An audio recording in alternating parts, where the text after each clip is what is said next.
আল্লাহর জন্য আল্লাহর শেখানো ভাষা দিয়ে আল্লাহর প্রশংসার গীত গাই, সকলে বলি আলহামদুলিল্লাহ। তারপরে জানাই শত কোটি দরুদ ও সালাম বর্ষিত হোক। বক্সের আওয়াজটা জোরে দাও, বক্সটা জোরে দাও। সমস্ত দরুদ ও সালাম আল্লাহ তাআলা আমাদের মতো গুনাহগার, পাপিষ্ঠ, অধম, নালায়েক, গুনাহগার উম্মত উম্মতির পক্ষ হতে আল্লাহ তাআলা আখেরি পয়গম্বর জনাবে মুহাম্মদুর রাসূলুল্লাহ সাল্লাল্লাহু আলাইহি ওয়াসাল্লামের রওজা মুবারকে আল্লাহ তাআলা অসংখ্য দরুদ ও সালামের ধারা আল্লাহ আমাদের পক্ষ থেকে বর্ষণ করুন বা নিবেদিত হোক, সকলে বলেন আল্লাহুম্মা আমিন। আল্লাহর শুকরিয়া, আপনারা ইতিপূর্বে অনেক কালেকশন দিয়েছেন আল্লাহর ঘরের জন্য। আল্লাহর ঘরের জন্য আপনারা এগিয়ে এসেছেন। কেউ 10,000, কেউ 20,000, কেউ 15, কেউ 5, কেউ 1,000, কেউ 500, কেউ 100, কেউ 200। যারা দিয়েছেন তারা আজকের জন্য সৌভাগ্যবান। যারা দিতে পারবে না, দিতে পারেনি, আজকের জন্য তারা দুর্ভাগা। কেন? আল্লাহ তাআলা বলেছেন ইউনফিকুনা ফিস সাররাই ওয়াজ যাররা। তুমি যদি ধনী হও তোমাকে বেশি দিতে হবে। তোমাকে আল্লাহ যেমন সাধ্য দিয়েছেন, অর্থ দিয়েছেন, তুমি ধনী হয়েছো, তোমার অনুযায়ী সেইভাবে বেশি দান করতে হবে। আল্লাহ তারপরে বললেন তুমি যদি গরিব হও তারপরেও তোমাকে দিতে হবে। ধনী বেশি দেবে, তুমি অল্প দেবে, কিন্তু না দিয়ে তুমি যেতে পারবে না। কারণ চাওয়া হচ্ছে আমি মনিরুল ইসলাম আমার জন্য না, আমার আগের ভাই শাহরুল ইসলাম ভাইয়ের জন্য না, চাওয়া হচ্ছে আল্লাহর ঘরের জন্য। বলার সাথে সাথে হাত ওঠার দরকার ছিল, তার নাম 1 নম্বর ইমানদার। ভিখারির মতো বারবার চেয়ে চেয়ে বলা যায় না। বারংবার চাওয়ার পর যারা হাত তুলবে, হুজুর বলে বলে গলার থুতু শুকিয়ে যাবে, গলা থেকে রক্ত উঠবে, তারপরে হাত তুলবো, ওইটাকে দান বলে না। দান কাকে বলে? আল্লাহ কেমন দান কবুল করে?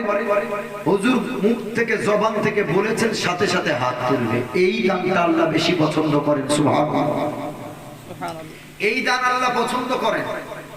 ইব্রাহিম নবীর কাছে বললেন, আল্লাহ হে ইব্রাহিম, যেটাকে সব থেকে বেশি মহব্বত করিস ওইটা আমার রাস্তায় দে। ইব্রাহিম নবী সময় নিলেন, যত খেজুর বাগান ছিল সব তিনি দান করে দিলেন, সব। আবার আল্লাহ স্বপ্ন দেখাচ্ছেন, ইব্রাহিম যেটা আমি আল্লাহ চেয়েছি সেটা তুমি এখনো দিতে পারলে না। ইব্রাহিম নবী সময় নিলেন না, আল্লাহ চেয়েছে কোন জিনিসটাকে তুমি ভালোবাসো। ইব্রাহিম আলাইহিস সালাম চিন্তা করলেন, আমার বিশাল বিশাল খেজুর বাগান, আমার সোর্স অফ ইনকাম হলো এই খেজুর বাগান, এর থেকে আমার ইনকাম আসে, তো আমার ইনকামের জায়গা আমি সব দিয়ে দিলাম। আল্লাহ স্বপ্ন দেখালেন, কবুল হলো না। ইব্রাহিম নবী দ্বিতীয় দিনে যত উট ছিল সব উটগুলো দান করলেন। দান দেখেন, আমরাও দান করি। আরে মুসলমান, টাকা নিয়ে কি কবরে যাব? টাকা নিয়ে কি হিন্দুরা শ্মশানে যাবে? আমি যে জুব্বা পরে আছি, হাতে ঘড়ি পরে আছি, চোখে চশমা পরে আছি, হাতে আংটি, মরে গেলে এগুলো এখন পরে আছি, তাই আমার মরে গেলে সবগুলো খুলে দেবে না দেবে না? নাকি আমার মা বলবে হাতে ঘড়ি পরতে ভালোবাস, তোর ঘড়ি হাতে থাক, কবরে শুইয়ে দাও, এ কথা বলবে? জি না। পৃথিবীর এমন কাপড় পরেছি ওই কাপড় আমার সাথে যাবে না। যে কাপড় জীবনে গায়ে গলায় নেই সেই নতুন একটা কাফনের কাপড় দিয়ে আমাকে পাঠাবে, সেলাইবিহীন কাপড়, কোনো পকেট থাকবে না। এখন তো পকেট টাকা পয়সা, মোবাইল রাখার জন্য, জিনিসপত্র রাখার জন্য। কাফনের কাপড়ে কোনো পকেট হয় না। যখন এসেছিলাম উলঙ্গ, কোনো পকেট ছিল না, কাপড়ও ছিল না। মায়েরা কাপড় দিয়ে ঢেকে আমাদের ইজ্জত দিলেন। চলেও যখন যাব তখনও আল্লাহ ইজ্জতের সাথে আল্লাহ আমাদের কবর পর্যন্ত পৌঁছান। জোরে বলেন সুবহানাল্লাহ। তবে পকেট কেন নাই? কারণ খালি হাতে এসেছি, খালি হাতে যেতে হবে, এর জন্য কাফনের কোনো পকেট হয় না। আজকে তুমি যেই জমিন, যেই জায়গা, যেই জায়গা, যেই দোকান, যেই পুকুর, যেই ঘর তুমি আজকে ভোগ করছো, তোমার আগে তোমার বাবা এই ঘর বাড়ির মালিক ছিল। তিনি যতদিন বেঁচে ছিলেন বলেছিলেন, ঘর আমার, এ বাড়ি আমার, এ পুকুর আমার, এ দোকান আমার, এর সব মালিক আমি। তার আগে তোমার দাদু এই স্লোগান দিয়েছিল, এ ঘর আমার, এ জায়গা আমার, এ পুকুর আমার। এই স্লোগান দিতে দিতে খালি হাতে চলে গেল আমার আপনার আব্বার হাতে তুলে দিয়ে। আব্বা চলে গেল আমাদের হাতে তুলে দিয়ে, কিচ্ছুটি নিয়ে যেতে পারেনি। না জমি নিয়ে গেছে, না দোকান নিয়ে গেছে, না ঘর বাড়ি বিল্ডিং নিয়ে গেছে। যে ঘরে তোমার বাপ থাকতো, যে ঘরে তোমার মা থাকতো, কখন ওই ঘরের দিকে তাকিয়ে তোমার মনে ওঠে যে এই ঘরটা আমার আব্বাজি থাকতো, এই ঘরটা আমার মা থাকতো, আজকে ঘরটা খালি শূন্য হয়ে পড়ে আছে, কেউ নাই, সব কিছু ফেলে রেখে চলে গেল। আজকে আমরা সেই জায়গা জমিনের মালিক হয়েছি। আজকে যেই বাপ যেই মা দুনিয়া থেকে চলে গেল, এত কোটি কোটি টাকা দামের জায়গা, এক কাঠা জমি এখন কত দাম, একটা ঘরের কত দাম, এত দামি সম্পদ আমাদের হাতে তুলে দিয়ে চলে গেল। তাদের জন্য 20,000 দেব চিন্তা করছি, অথচ তুমি 20 লক্ষ টাকা দামের জমিন আর ঘরের উপরে তুমি ভোগ করছো। যার বর্তমান ভ্যালুয়েশন 20 লক্ষ, বর্তমান ভ্যালুয়েশন 50 লক্ষ, কয়েক কোটি কোটি কোটি টাকার সম্পদ বাবা ফেলে রেখে চলে গেল, কবরে কিচ্ছু নিয়ে যায়নি। তোমার কাছে মাত্র হুজুর 20,000 টাকা চেয়েছে, আর তুমি তোমার বাবার দেওয়া মায়ের দেওয়া কোটি কোটি টাকার সম্পদ ভোগ করছো। তাদের কবরের জন্য 20,000 টাকা দেবে, তুমি চিন্তা করছো। আরে মুসলমান, এজন্য যতদিন বাপ রোজগার করতে পারছে ততদিন বাপ, যতদিন বাপ সংসারের হাত ধরতে পারছে ততদিন বাপ। বাপ যখন বার্ধক্য উপনীত হয়েছে, বৃদ্ধ হয়ে গেছে, আর রোজগার করতে পারছে না, ছেলের রোজগারে ডিপেন্ডেন্ট হচ্ছে, তখন ছেলে বলে আমি একা কেন খাওয়াবো, তোমার তো আরো 3টে ছেলে আছে, তাদের কাছে 2 মাস করে খেতে পারো না, আমি একা কেন 12 মাস টানবো। আর যতদিন বাপ একা রোজগার করেছিল তখন সব ছেলেরা বাপের সাথে মিল মহব্বত। এর আশা ফার্স্ট প্লটের জমিটা যেন আমাকে দেয়, ওর আশা যেন আমাকে দেয়। যেদিন বাপটা অপারগ হয়ে পড়লো সকলের কাছে, তখন অবজ্ঞার পাত্র হলো, হেয় প্রতিপন্ন হলো ওই বাপ। তার পৃথিবীতে যার টাকা আছে তারই মূল্য আছে, যার পয়সা নাই তার এক আনাও দাম নাই। এজন্য আমি মনিরুল ইসলাম বলি, সন্তানের চেয়ে, বাপের চেয়ে, মায়ের চেয়ে, হোল পরিবারের হোল মেম্বারের চেয়ে মানুষ টাকাকে বেশি ভালোবাসে বর্তমানে।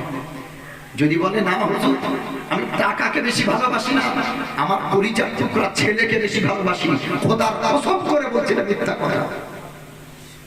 বহু পরিবার দেখেছি 4 ছেলে, যেই ছেলেটা বেশি রোজগার করে, যেই ছেলেটা গভর্নমেন্ট এমপ্লয়ি, সরকারি কর্মকর্তা, কর্মজীবী, সরকারি চাকরি করে, বেশি রোজগার করে, বাপ মাকে বেশি দেখে, ওই ছেলেটা বাপ মার কাছে অধিক প্রিয় হয়। ওই ছেলের পক্ষে নাতি নাতনি তার দাদু দাদির কাছে বেশি প্রিয় হয়। আর যেই ছেলেটা গরিব, রিক্সা চালায়, ভ্যান চালায়, সবজি বিক্রি করে, মাছ বিক্রি করে, কৃষিকার্য করে, ওই ছেলেটা বাবার কাছে প্রিয় হয় না। কেন? ওর অর্থ কম, তাই।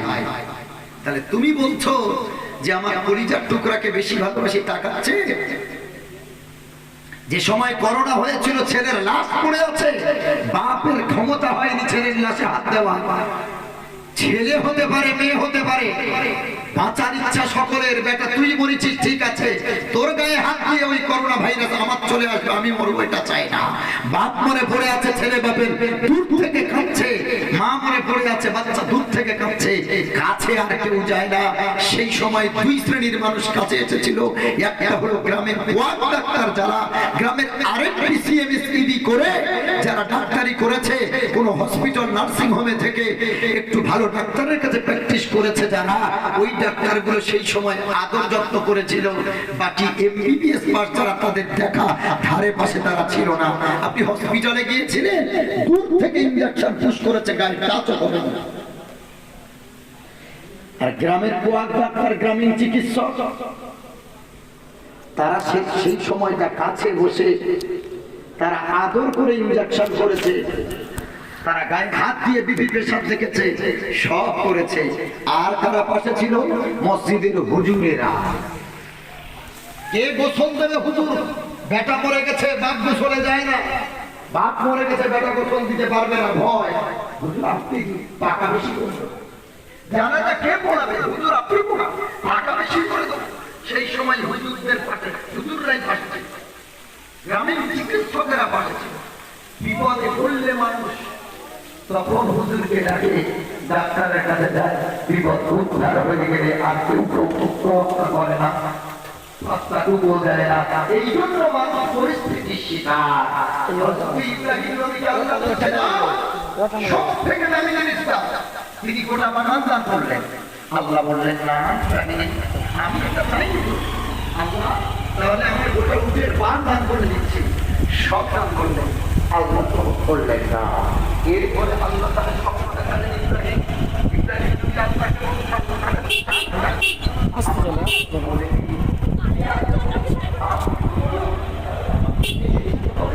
আপনার রাস্তায় আমি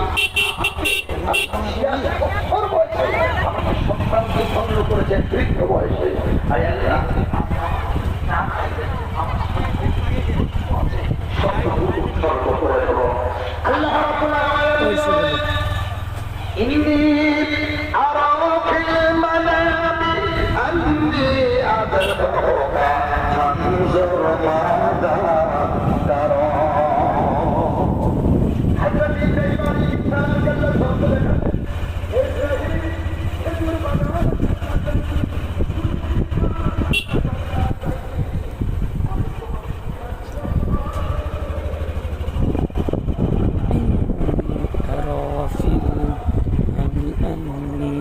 أذبحك